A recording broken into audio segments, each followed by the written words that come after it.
Good morning. This is March 16th officer report. We're going to start off with Eddie Maldonado with the AFTC report. Thank you, Mr. Chairman. The AFTC operations report for the month of February 2025. On the JLTV front, sales for January were 1.5 million. In February, they were 2.8 million. The projected sales for March were 3 million for an overall total of 7.4 million for the first quarter. On the Humvee side of the business, in January, we had 5.6 million. In February, 6.1 million. Projected sales for March, 5.6 million for a total of 17.5 million for the first quarter. The Humvee backlog for 2025 is 44.1 million. The JLTV backlog for 2025 is 32.8 million. On future projections for Humvee, in 2026, the backlog will go down to 3.1 million, and the JLTV backlog will rise at 80.6 million. On another safety note, please make sure to wear your PPE, your safety glasses, side shields, steel-toe shoes, and high visibility vests. Any employees not following these instructions could be disciplined. It has been 84 days since the last lost time incident and 84 days since the last recordable. A JLTV yearly performance review is scheduled for March 13th. On February 24th and 26th, Colonel Steyer had a meeting with Jim Cannon to discuss AM general performance. Operations is pulling ahead March Egypt chassis overpacks to support MMC. Additional heads were requested from MMC to expedite packs as early as possible. We have a 71-piece kit coming up soon, the largest to date. Management has not decided when they will start this kit, but all indications points to very soon.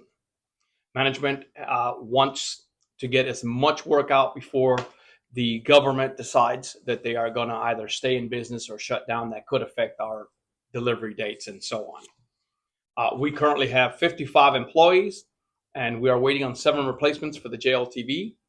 They're due sometime after March 10th. Thank you. All right. Thank you, Eddie. We'll have Clarence Bibbs with the skilled trades report. All right. March skilled trades.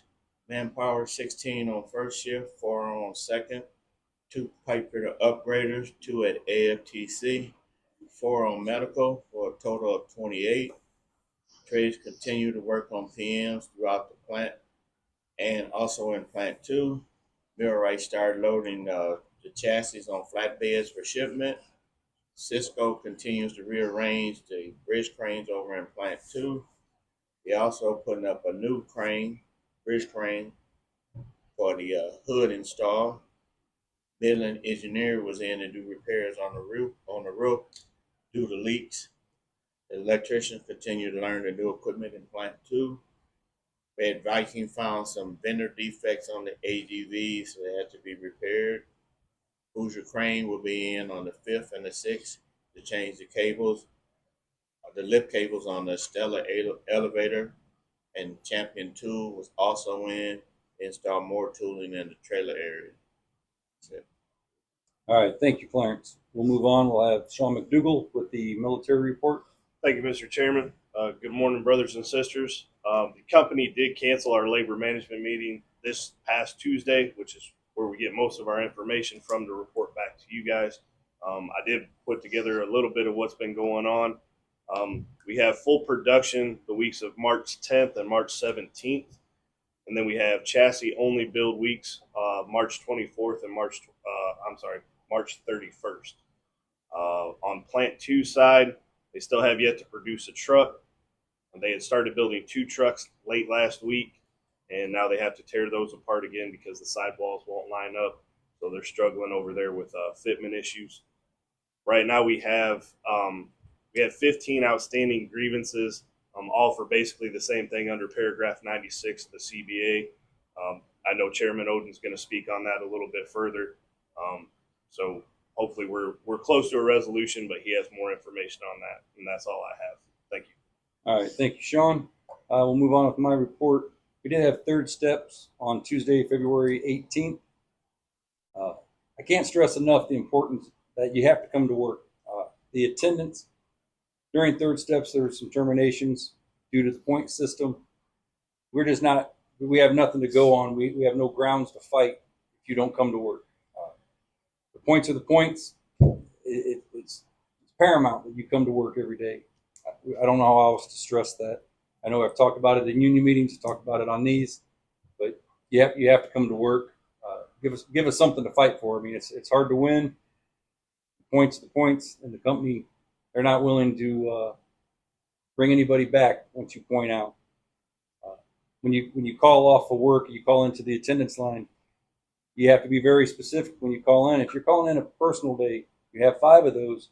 Call those when you call them in. You have to tell the company that you're taking a personal day. If you don't, you will get a point for that because it's an unexcused absence. You can come in, fill out your PA day. The company will pay you for that day, but you're also going to earn that point. So when you call in to the attendance line to take a personal day, if you have PA days, tell me that you're taking a PA day. You have to be very clear to that.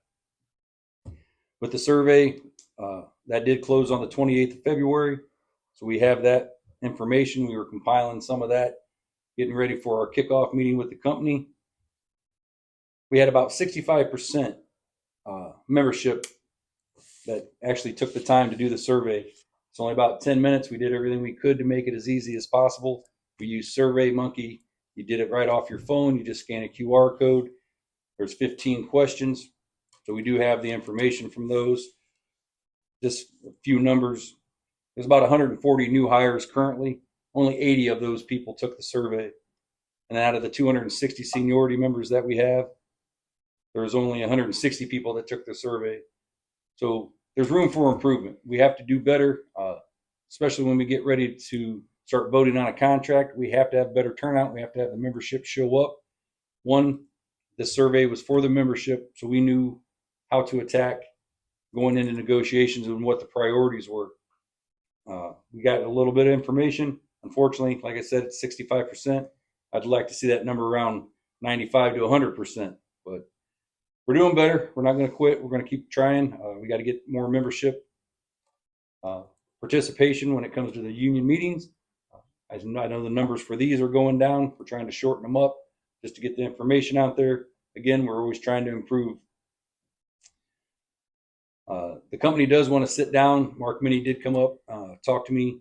They want to sit down and have almost like a mediation, like a mock negotiation with an outside person come in and go through some of the bargaining principles and how it works, interest-based bargaining. We're all for it. The committee, we talked about it. Of course, I spoke for the committee, and then I got with the committee, let them know what was going on. We see it as a productive tool. Anything we can do to sit down to make things go smoother for this negotiation, we're all about. Last Friday, on the 28th of February, Sean and myself did come down to the Union Hall. We had a meeting. David Green, the Regional 2 Director, and Rick Smith, they put on a leadership conference. So we did have an opportunity. Sean spoke on behalf of the membership since he is the president. Let them know. Sean and myself both wrote letters to the senior leadership to try to get them to come down to do a plant tour. Hopefully we can get them here prior to the negotiation. It'd be great to see the support from the upper leadership of the UAW come down, give you guys a chance to meet him, let him talk. We're going to do everything we can to make that happen. They sound like they were very receptive. The meetings always go well when you have those meetings with those guys. And then today, we have a meeting down here at the hall with some more leadership of the UAW. Mike Morrison and Adam McKenzie, they're going to be in. So we're going to stay down here for a little bit. We're going to meet with them, and they're going to be here to help us going into negotiations. I know Adam, he is actually fresh off the Rolls-Royce tentative agreement that they were able to come up with down there in Indianapolis. So sounds like he's very knowledgeable. We're looking forward to this meeting today, and then hopefully by next week I'll be able to talk more on it, and definitely by tonight's meeting we'll be able to give more information.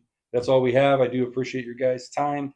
Like I said, we're going to try to shorten these up as fast as possible just to get the information out there. If there's any questions, please contact us. Come up to the committee room.